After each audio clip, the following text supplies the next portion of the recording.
Buenas noches, hermanos, hermanas en Cristo.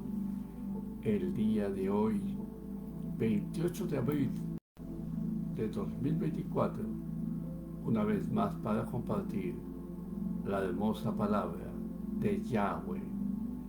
Hoy queríamos compartir acerca de cómo conquistar el territorio del enemigo.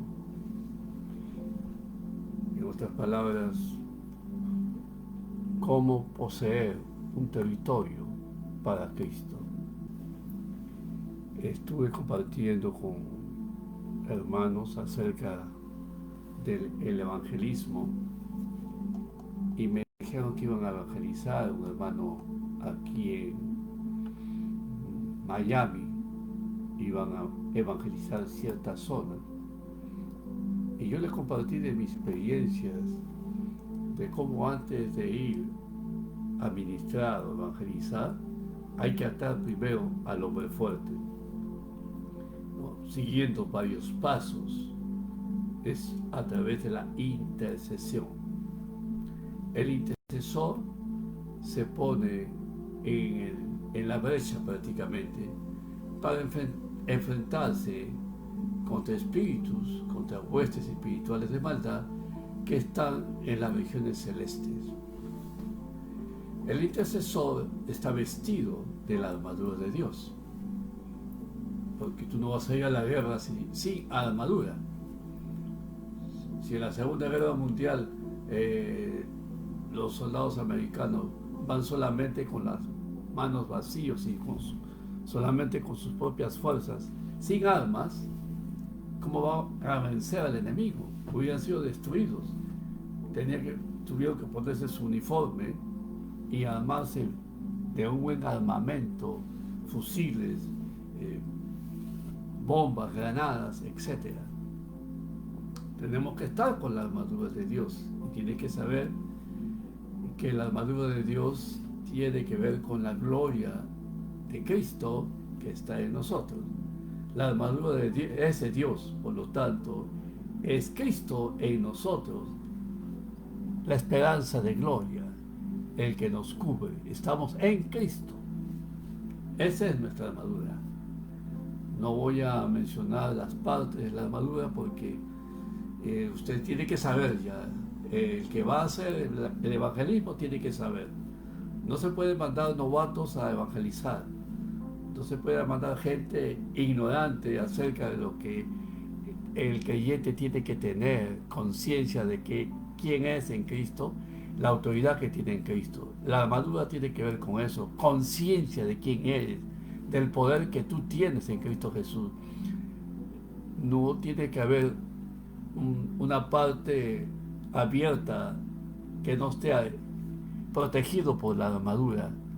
La coraza de justicia tiene que ver con que Dios te ama, Dios te ha perdonado, en ti no hay culpa. La coraza de justicia es muy importante entender porque tiene que ver con la nueva creación, con la justicia imputada de Cristo de gracia a nosotros. La justicia de Dios nos hace como Cristo, porque es la justicia de Cristo. El yelmo de la salvación tiene que ver con la salvación absoluta y total que Dios nos ha otorgado. No hay miedo a perderla, porque si tienes miedo, por ahí entra el enemigo. Todo lo que el hombre teme, eso le viene. Es seguridad, es certeza, es convicción, es algo absoluto, es algo que tiene que estar en tu mente, la realidad de que eres salvo. Y la palabra salvo, salvación, griego soteria, significa que tienes prosperidad, que tienes abundancia de bienes, que tienes paz, que tienes liberación, que tienes salud. No solamente Dios te salvó, te sanó, te liberó y te prosperó, te dio una vida abundante, una vida sobrenatural. Ese es el yelmo de la salvación que cubre tu mente. Satanás ataca por la mente. Si logra poner un pensamiento negativo de que no lo mereces, de que no puedes, de que te va a atacar por aquí, te va a atacar por allá, mejor quédate en tu casa. porque te vas a enfrentar al enemigo de poder a poder. No te estoy poniendo miedo, te vas a enfrentar a un enemigo caído que está en el suelo, derrotado. Esto no es una guerra, esta es una masacre porque ya él está derrotado. Tú solamente vas a aplastarle la cabeza. Para ello, pero hay que utilizar sabiduría. Para poder poseer un territorio para Cristo, primero vamos a leer aquí Proverbios capítulo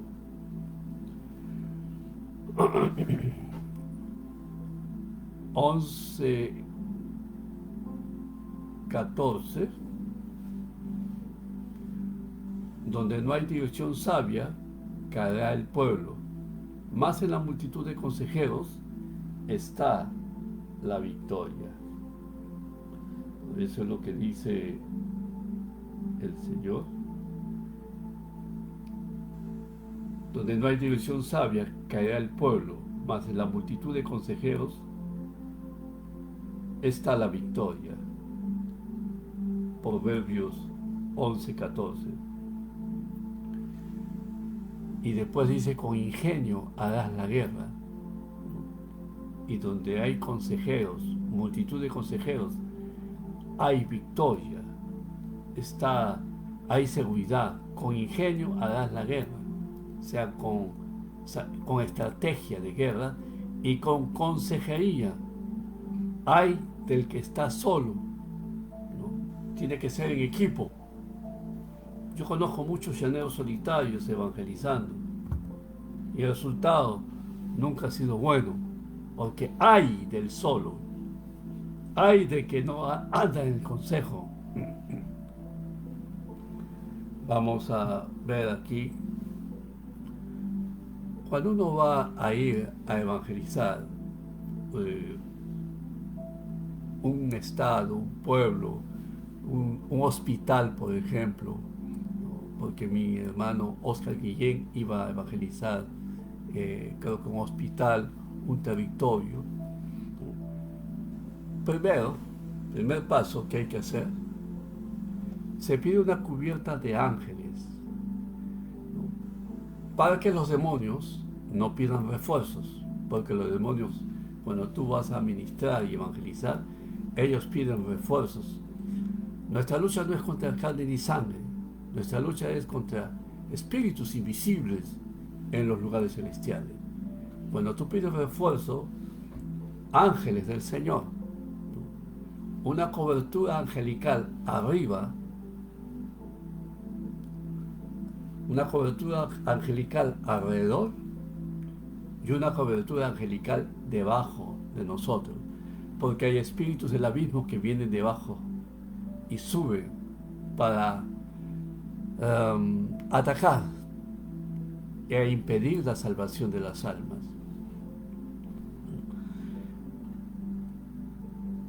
Trabajamos con ángeles. Cada creyente, cada cristiano, cuando nace, tiene un ángel que comúnmente le llaman el ángel de la guarda, pero es un ángel guerrero. Son ángeles, se llaman ángeles eslabonados. Se llama eslabonados porque al momento de la guerra ellos hacen un cerco, forman una cadena. Son ángeles grandazos de 3 metros, con una espada de oro de este grosor, del tamaño de mi cuerpo. Yo los he visto y lo han visto también cuando estoy ministrando a mi ángel guerrero, inmenso ángel, ¿no? Cuando yo estoy poniendo manos, mi ángel está poniendo manos sobre mis hombros, ¿no? Ministrando la gloria del reino para libertar y sanar.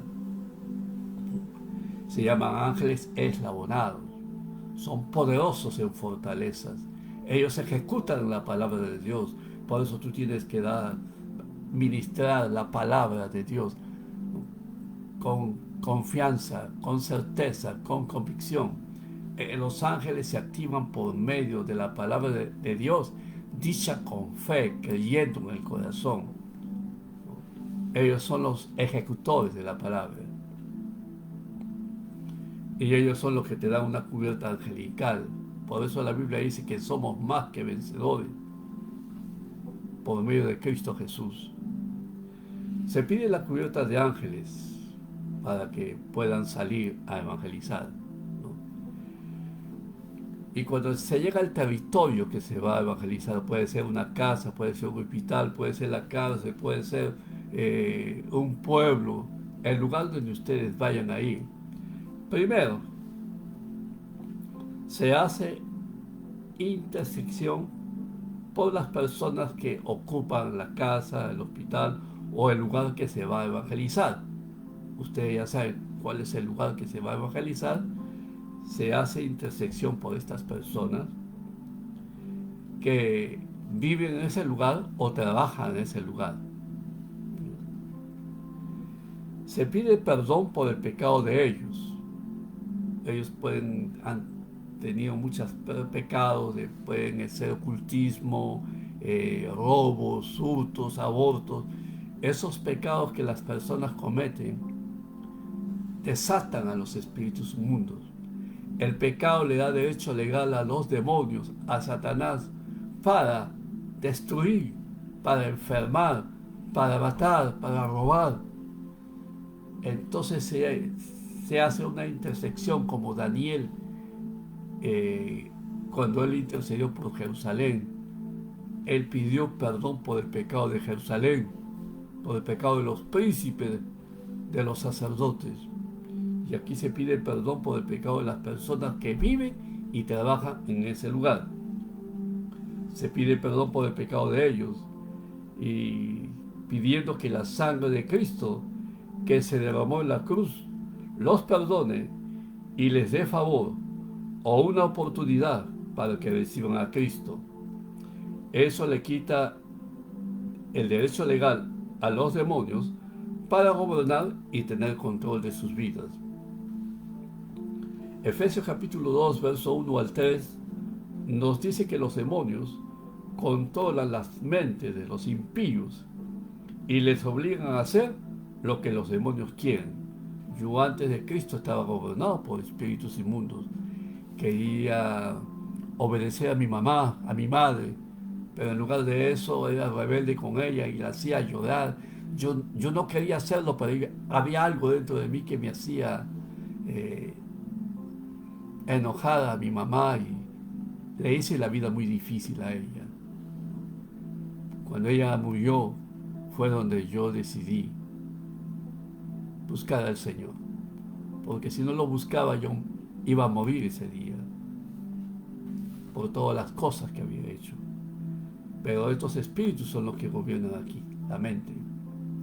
Entonces cuando uno pide perdón por las personas, ya los espíritus quedan cancelados solamente para que estas personas reciban la palabra. Punto número 2. Se limpia la tierra al cual uno va a ministrar, a evangelizar, aplicando la sangre de Jesús de toda contaminación por el pecado que las personas cometieron. Los espíritus comienzan a tomar control de la tierra. Hay casas donde se practica mucho pecado, muchas cosas perversas, o muertes o abortos, y las casas quedan poseídas por espíritus. Por eso dice que hay casas embrujadas, que las cosas se mueven, que hay sombras, que hay cosas o bultos que están por ahí, porque son espíritus que han tomado posesión. Ellos se creen dueños de ese lugar porque las personas le han dado derecho legal a eso. Por eso se limpia la tierra aplicando la sangre de Jesús, ¿no? ¿Cómo se hace? Solamente se pide: Señor, te pido que la sangre de Jesús limpie esa tierra de toda contaminación, de todo pecado, de toda inmundicia, ¿no? Y que el reino venga, Señor, y que el reino de las tinieblas se vaya de acá, porque Jesús es el Señor de este territorio. Él es el Señor. Jesús reina en la tierra, en el lugar donde tú estás. Jesús reina a través tuyo, Tú tienes que ordenar y decir que el reino venga. La palabra venga tu reino es una proclamación de guerra, de decir, aquí viene el reino de Dios y los demonios que están aquí molestando y poseyendo a las personas se van. Eso significa venga tu reino. Cuando viene el reino y las tinieblas se van.